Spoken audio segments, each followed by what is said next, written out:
AstroSage TV के तमाम दर्शकों को नमस्कार। मैं हूं हनुमान मिश्रा, आप सबका अपना ज्योतिषी। और यहां पर मैं और आप बात करने जा रहे हैं सावन के महीने के बारे में। सावन के महीने की हम आपको सावन के सोमवार के महत्व के बारे में भी आज बताएंगे। साथ ही यह भी बताएंगे कि वर्ष 2013 में सावन के सोमवार किस किस तारीख को पड़ रहे हैं।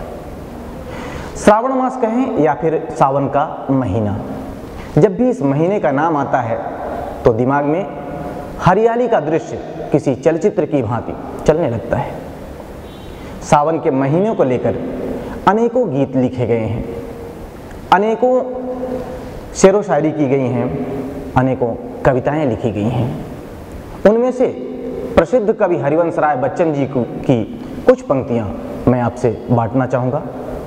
पंक्तियां हैं: अब दिन बदले घड़ियां बदली, अब दिन बदले घड़ियां बदली, साजन आए सावन आया।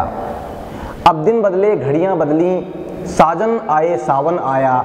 रोमांच हुआ जब अवनी का, रोमांचित मेरे अंग हुए। जैसे जादू की लकड़ी से कोई दोनों को संग छुए। सिंचित सा कंठ पपीहे का, कोयल की बोली भीगी सी। रस डूबा स्वर में उतराया, यह गीत नया मैंने गाया। अब दिन बदले घड़ियां बदली, साजन आए सावन आया। अब दिन बदले घड़ियां बदली, साजन आए सावन आया।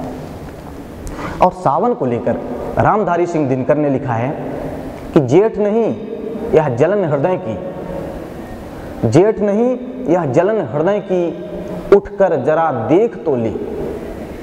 जगती में सावन आया है, मायाविन सपने धोले। जगती में सावन आया है, मायाविन सपने धोले। अपनी बात कहूँ क्या, अपनी बात कहूँ क्या, मेरी भाग्य लीक प्रतिकूल हुई। हरियाली को देख आज फिर, हरे हुए दिल के फूले, हरे हुए दिल के फूले। जगती में सावन आया है, मायाविन सपने धोले। जगती में सावन आया है, मायाविन सपने धोले। देखिए, इन कवियों ने सावन के महीने के बारे में कितना कुछ लिखा है, यानी कि कुछ तो विशेष है इस सावन के महीने में। और इस विशेषता को हमारे ऋषियों और मनीषियों ने बहुत पहले ही पहचान लिया था, जान लिया था, और इसे युगों पहले सदग्रंथों में संचित कर दिया था हमारे लिए, आपके लिए। हमारे ऋषियों और मनीषियों ने सावन के महीने में शिव उपासना यानी भगवान भोलेनाथ की उपासना पर विशेष बल दिया है, क्योंकि भगवान शिव भोलेनाथ हैं, वो शीघ्र ही प्रसन्न हो जाते हैं। दूसरी बात ये कि 9 ग्रहों में से चंद्रमा नामक ग्रह, जिसे मन का कारक ग्रह माना गया है, मन का कारक ग्रह कहा गया है।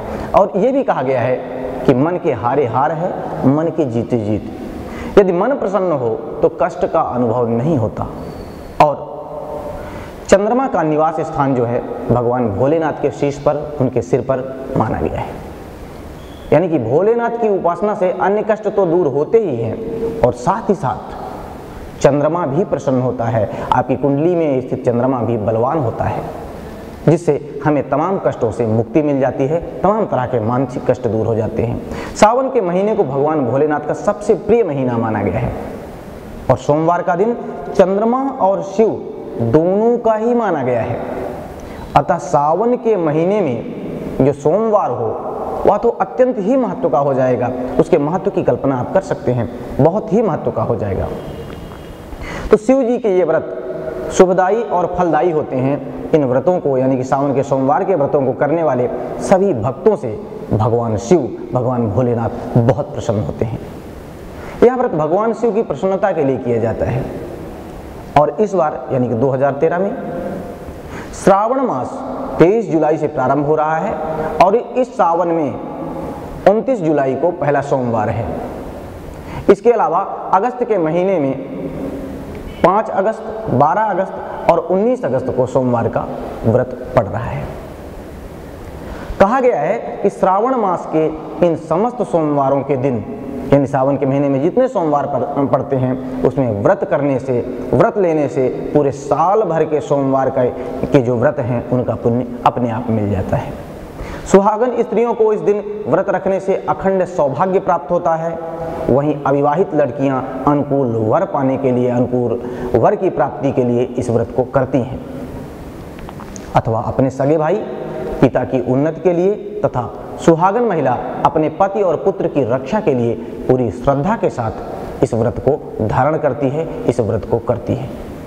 तो इस व्रत से सतगृहस्थ, नौकरी पेशा या व्यापारी के धन धान्य और लक्ष्मी की वृद्धि भी होती है, ऐसा माना गया है, ऐसा कहा गया है। विद्यार्थियों को विद्या और बुद्धि की प्राप्ति इस व्रत के कारण होती है। बेरोजगार और अकर्मण्य जातकों को रोजगार और काम मिलने से उनके मान प्रतिष्ठा में वृद्धि होती है। श्रावण व्रत कुल की वृद्धि के लिए, लक्ष्मी प्राप्ति के लिए, सम्मान की प्राप्ति के लिए भी किया जाता है। यानी अगर इन सब में आपको किसी भी चीज़ की जरूरत है तो सावन के सोमवार का व्रत जरूर करें।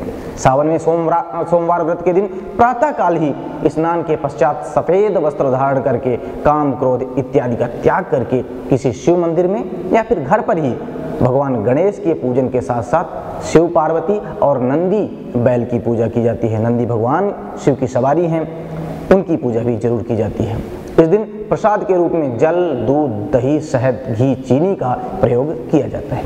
साथ ही चढ़ाने के लिए जनेऊ, चंदन, रोली, बेलपत्र, भांग और धतूरा की आवश्यकता होती है। ध्यान देने वाली बात यह है कि शिव जी की पूजा आराधना में गंगा जल से स्नान और भस्म का अर्पण का विशेष महत्व है, अतः इनकी व्यवस्था जरूर करें। पूजा में धतूरे के फूलों, धतूरे के फल, सफ़ेद चंदन, भस्म आदि का प्रयोग अनिवार्य रूप से करना चाहिए। इसके अलावा धूप, दीप और दक्षिणा तो आवश्यक होती ही है। और इसके अलावा भोलेनाथ की सवारी नंदी महाराज यानी कि नंदी बैल के लिए चारा या आटे की पिन्नी बनाकर भगवान शिव जी का पूजन इस दिन करना चाहिए। सावन के सोमवार को पूजन करना चाहिए। नैवेद्य में अभिष्ट अन्न के बने हुए पदार्थ अर्पण किए जाते हैं और इसके बाद ओम नमो 10 भुजाय त्रिनेत्राय पंचवदनाय शूलिने श्वेत वृषभारूढ़ाय सर्वभरण भूषिताय सर्व आभरण भूषिताय उमा देहार्थ स्थाय नमस्ते सर्व मूर्तये नमः। इस मंत्रों से पूजा और हवन किया जाता है। रात्रिकाल में घी और कपूर सहित धूप की आरती करके शिव महिमा का गुणगान किया जाता है। यही प्रक्रिया लगभग श्रावण मास के सभी सोमवारों को अपनाई जाती है और ऐसा करने से आपके संपूर्ण कार्य सिद्ध होते हैं, आपकी संपूर्ण मनोकामनाएं पूर्ण होती हैं। तो आशा है आप सभी इस परम पवित्र महीने यानी कि श्रावण मास के सोमवारों को व्रत करेंगे और अपनी संपूर्ण समस्याओं से मुक्ति पाएंगे और अपने सफलता के मार्गों को प्रशस्त करेंगे। भगवान शिव की कृपा आप सब पर बनी रहे। ओम नमः शिवाय। अन्य कार्यक्रमों के लिए देखिए astrosage.com।